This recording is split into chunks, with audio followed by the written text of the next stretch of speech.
What do I mean by creating the foundations for growth? I'll give you an example. All of you know Malia, right, from the village? Malia has a daughter, her name is Nanda.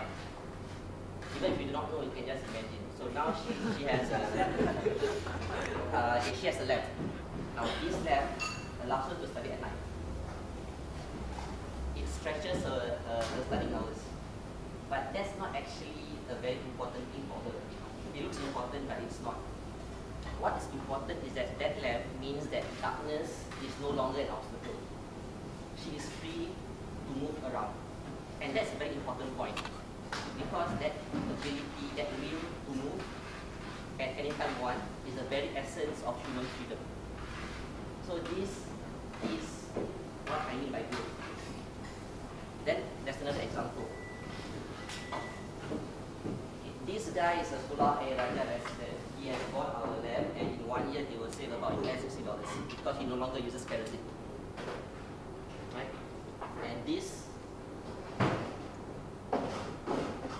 the entire Pulau Air Raja residents who have bought the lab from us, collectively they will have saved about $9,000 past 1 year, for the next 3 months, right? 1 year.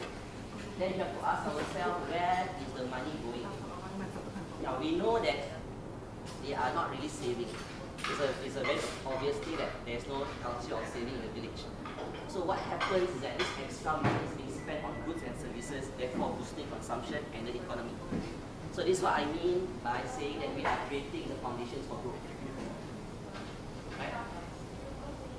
So you must understand that each time we do this work, you must see that picture, that ultimate big picture, creating the foundations for growth. Hence, ending energy poverty is at the same level as providing access to clean water and sanitation. Now that we know the first question, right, why we exist, then we have to ask ourselves, is our existence important? Now, unlike the first question, this second question I have not been able to convincingly answer at this stage. And this is something that will occupy my mind next 1 or 2 months. But at this point in time, I'm going to show you the current state of my thinking. Government bank is important because they basically said banks don't lend money to the poor, so let us do it. C.K. Prahalad, the great late Indian business professor who wrote the book Fortune at the Bottom of the Pyramid, basically wrote a book that changed the way people look at the poor. Now people don't look at the poor as aid recipients, they look at the poor as people who can consume. It changes the way things are done. Solar System is the most similar organization to ours.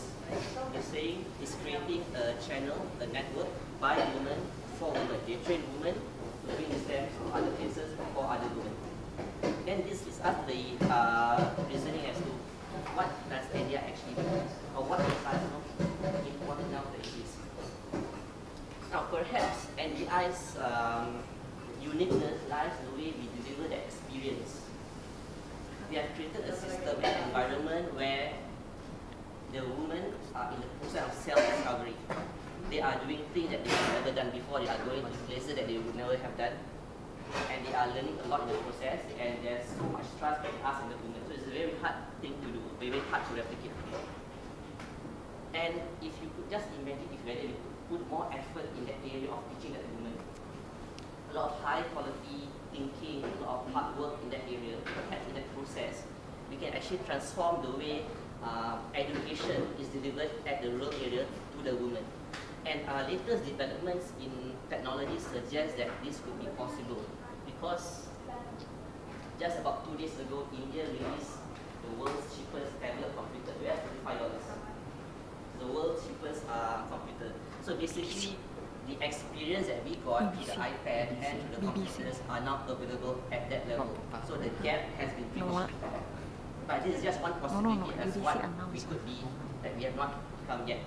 Now another way could be that perhaps we find a better way to market the lab, or we create a new and more innovative framework for financing.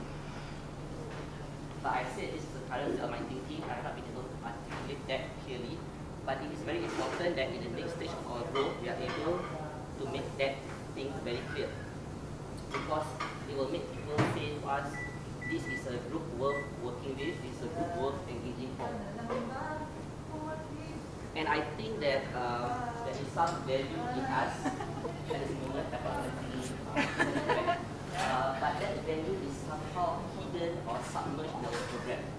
So in the next couple of months, we are going to dig it up.